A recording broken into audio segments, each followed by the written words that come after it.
Muchas gracias, secretario. Muchas gracias, presidenta. Yo quisiera compartir algunos comentarios de carácter general respecto del dictamen que nos fue circulado y que estuvimos leyendo en pleno detalle. Primero, respecto a la facultad constitucional, si la tenemos o no para legislar sobre el tema.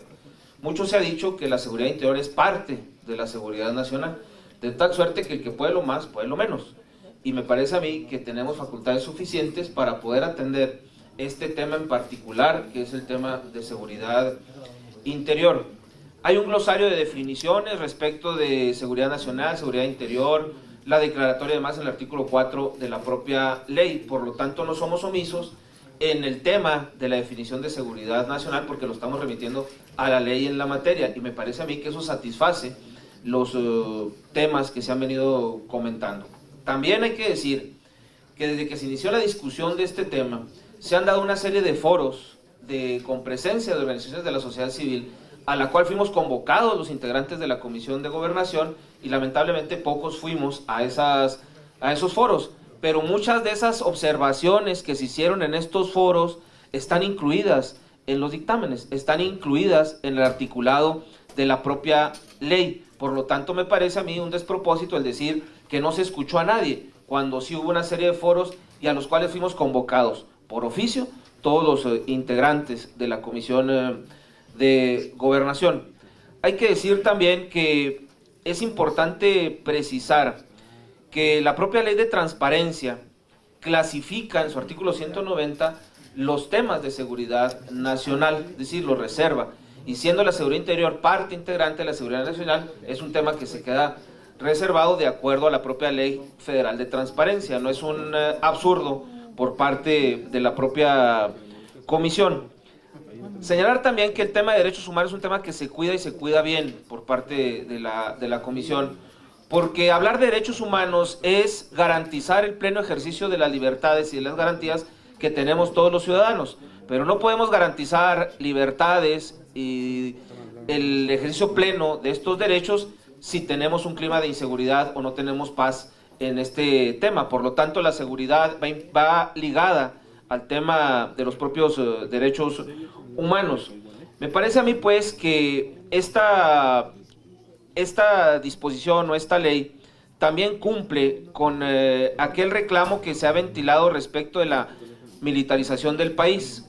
Queda de manera clara y precisa que las Fuerzas Armadas serán o participarán cuando no se tenga la capacidad de parte de otro orden de gobierno de poder atender el tema de seguridad pública, y para eso existe una declaratoria, y para eso esta declaratoria tiene participación en el Consejo Nacional de Seguridad, donde están los gobernadores, donde está la sociedad civil también, que son parte integrante de acuerdo a la ley, y tienen parte y voz en este tema de la declaratoria.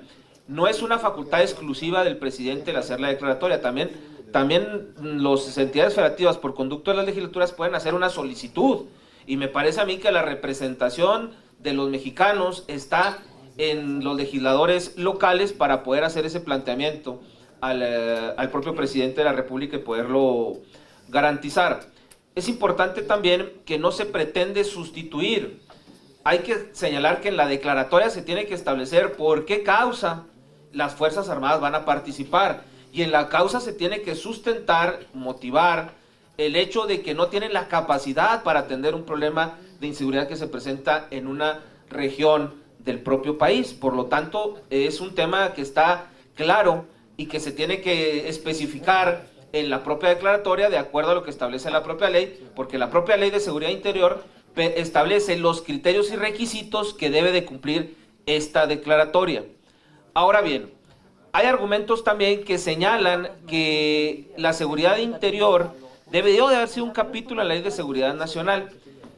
Yo quisiera compartirles que hemos hecho muchas acciones de orden legislativo para visibilizar problemas, para visibilizar la atención a los problemas. El tema de trata, el tema del feminicidio, lo estamos haciendo para visibilizar que hay un problema y atenderlo en consecuencia, y que se transparente la atención de este problema. Este tema es algo similar. Tenemos que visibilizar la atención, la participación de las Fuerzas Armadas para cuidar a las Fuerzas Armadas y para cuidar los derechos humanos de los ciudadanos, porque si no visibilizamos este tema, pues lo vamos a dejar escondido en una norma y ahora sí podrán hacer lo que quieran, cuando quieran y a la hora que quieran. Aquí tienen que decirnos dónde van a estar, cuántos van a estar, qué van a hacer, y de esa manera poder tener la observación por la Comisión Bicameral de Seguridad Nacional, tener la observación de lo que se está haciendo en este tema en particular, y esto pues transparenta el ejercicio de las tareas que en materia de seguridad interior se están llevando a cabo.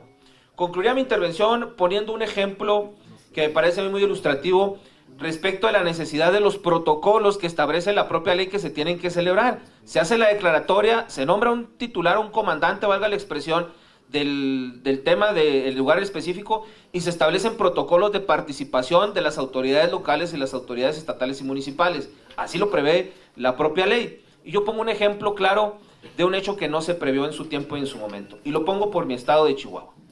Cuando Ciudad Juárez fue en la nota principal del país y del mundo de la inseguridad, teníamos 15,000 elementos actuando en materia de seguridad, entre el Ejército, Policía Federal, Policía Estatal y policías municipales. Pero no había un control, no había un mando, no había un protocolo de seguimiento. Por lo tanto, la inseguridad creció. Cuando se lleva a cabo ya un acuerdo con el presidente de la República, y debo decirlo, con el presidente Calderón y el gobernador Duarte, se establece un acuerdo para darle seguimiento a los temas de seguridad, se establece un protocolo, una guía, y disminuyen los índices delictivos en el estado de Chihuahua. Es decir, no necesitaron ley, me queda claro. Sin embargo, el acuerdo pues violentaba cualquier norma. Lo importante es que en el acuerdo no se sabía ni cuántos eran, ni dónde estaban, ni qué hacían.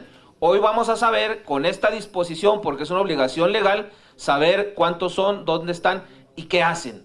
Y eso es importante también para el Ejército, para cuidar a una institución que el 84.2% de los mexicanos le dan un gran valor, en tanto a la Marina como al Ejército Mexicano. Y el 39% a las policías municipales establecen que no tienen la capacidad de actuación. Por eso yo los invitaría a que veamos con buenos ojos esta ley de seguridad interior, que demos un paso hacia adelante a un reclamo también para el cuidado del Ejército Mexicano, de nuestras Fuerzas Armadas, un reclamo que ellos también hacen de manera muy válida para poderse cuidar a la institución y poder cuidar, reitero, los derechos humanos que todos tenemos que ejercer y todos tenemos que cuidar.